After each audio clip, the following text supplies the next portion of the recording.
Hare Krishna.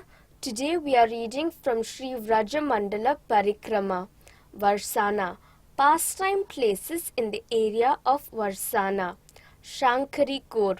This narrow passageway lies between Brahma Parvata and Vishnu Parvata, and both Gopas and Gopis would make their way along it.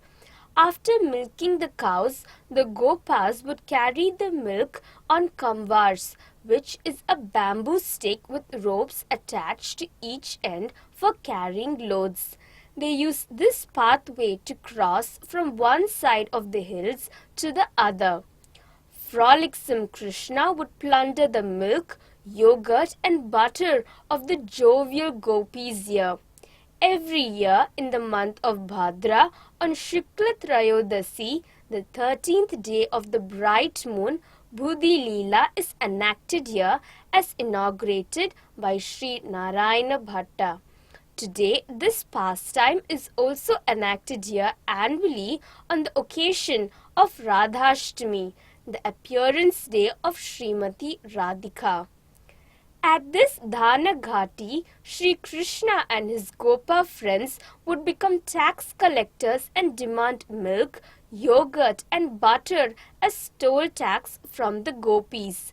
When the gopis refused to give any tax, Krishna would forcibly plunder and relish their milk products. The gopis, being tired of these daily encounters, decided one day to retaliate strongly. They decided that on a chosen day they would all hide in the caves and dense kunjas on the hill on both sides of the narrow pathway.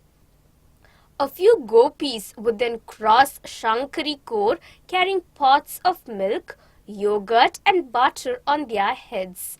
The plan was that the moment Krishna and his sakhas would stop them and try to plunder their load, the gopis would call out to their friends hiding nearby, who would at once descend from their hideouts.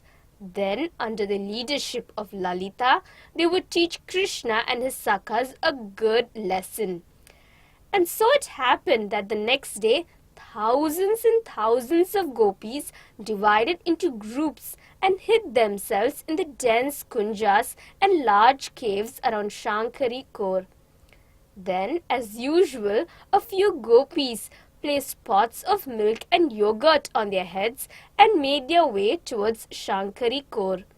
Krishna, Madhumangala and the other sakhas obstructed their path and forcibly began to plunder their milk and yogurt. At once, these gopis signaled the gopis who were hiding, and a wonderful pastime took place. 5 to 10 gopis who forcefully caught hold of Krishna. Another 5 to 10 caught hold of Madhumangala, and further groups captured Subala, Arjuna, Lavanga and the other sakhas. They slapped their cheeks till they were swollen.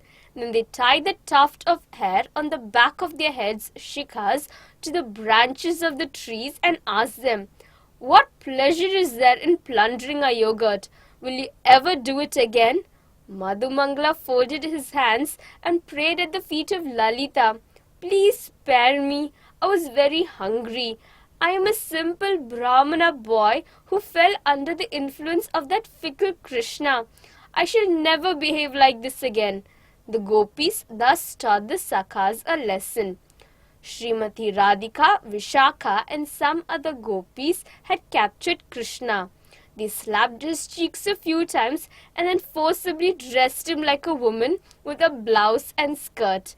They even put vermilion in the parting of his hair, bangles on his arms, anklets on his feet and so on. They covered half his face with a veil, placed a pot of yogurt on his head and began to make fun of him by demanding tax on the yogurt. From the top of the hill, Lalita Sakhi aimed a stone at the pot of yogurt on Krishna's head, breaking it and drenching his whole body. All the Sakhis began to laugh and clap, and Shyama felt very ashamed. "Will you dare to demand tax on our yogurt ever again?" they asked. "Hold your ears and vow." From today, I will never try to tax the gopis' yogurt. They forced Krishna to repeat this. Thank you. Hare Krishna.